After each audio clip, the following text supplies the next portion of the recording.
নমস্কার বন্ধুরা, আমি ঝুমা। ঝুমাস কিচেনে তোমাদের সবাইকে স্বাগত। আশা করি বন্ধুরা তোমরা প্রত্যেকেই ভালো আছো এবং সুস্থ আছো। আজকে আমি তোমাদের সাথে রেসিপি শেয়ার করব পনির রেজালা। দেখো, পনির রেজালার জন্য আমার কি কি লাগছে সেটাই তোমাদের সাথে শেয়ার করব। এবার এখানে 300 গ্রাম পনির নিয়েছি। পনিরগুলোকে আমি ডুমো ডুমো করে কেটে নিয়েছি, দেখো চৌকো করে। এবার এখানে আমন্ড বাদাম ভিজিয়ে রেখেছি, কিশমিশ আর কাজু বাদাম, আর পোস্তটা আমি পরে দেব। একটু নুন দিলাম আর একটু কাশ্মীরি লঙ্কার গুঁড়ো দিয়ে পনিরটাকে ভালো করে মেখে নেব।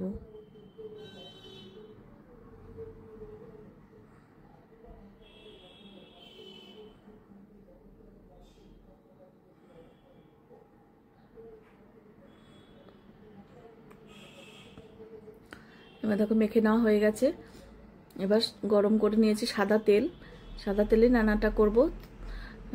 রেজালাতে কিন্তু একটু সাদা তেলটাই ভালো হয়। এবার পনিরগুলো দিয়ে দিলাম।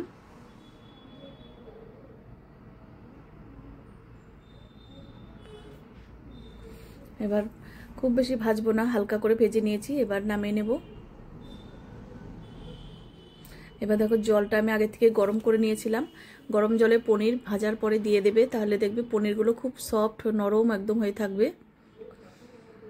এবার এই কাজু বাদাম কিশমিশ সব একদম পেস্ট করব একটুখানি জল দিয়ে। আর এখানে 1 চামচ পোস্ত দিয়েছি।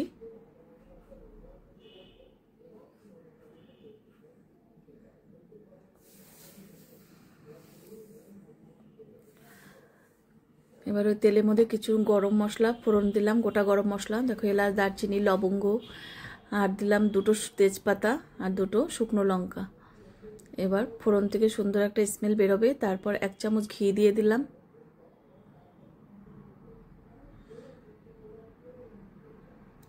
এবার ওই পেস্টটা দিয়ে দিলাম।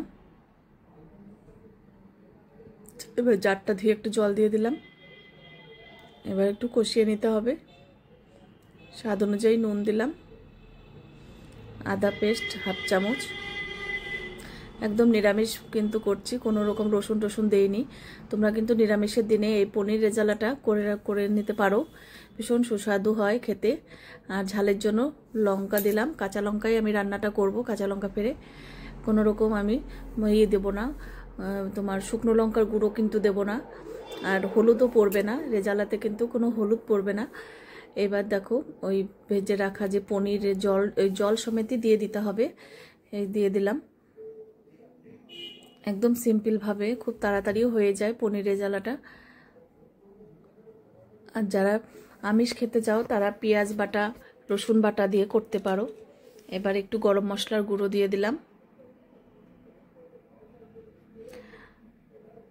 তোমাদের কাছে কিরকম লাগলো অবশ্যই একবার জানাও, আর তোমাদের ভালো লাগলে অবশ্যই একবার করো। আর তোমরা যদি আমার ইউটিউব চ্যানেলটি দেখে থাকো তাহলে অবশ্যই সাবস্ক্রাইব করে রেখো। আর ফেসবুক থেকে যদি দেখো পেজটিকে ফলো করো, তাহলে আমি যখনই যা নিত্য নতুন ভিডিও আপলোড করব তোমাদের কাছে সঙ্গে সঙ্গে পৌঁছে যাবে। এবার দেখো আমার হয়ে গেছে। এবার নামিয়ে একটা বাটিতে সার্ভ করে দিলাম। রুটি পরোটা ভাত সব কিছুর সাথেই কিন্তু এই পনির রেজালাটা যাবে। আজকে তাহলে আমি এখানেই রাখছি। এরপরের দিন আবার নতুন কোনো রেসিপি নিয়ে তোমাদের সামনে হাজির হয়ে যাব। তোমরা সবাই সুস্থ থেকো, ভালো থেকো। টাটা বন্ধুরা।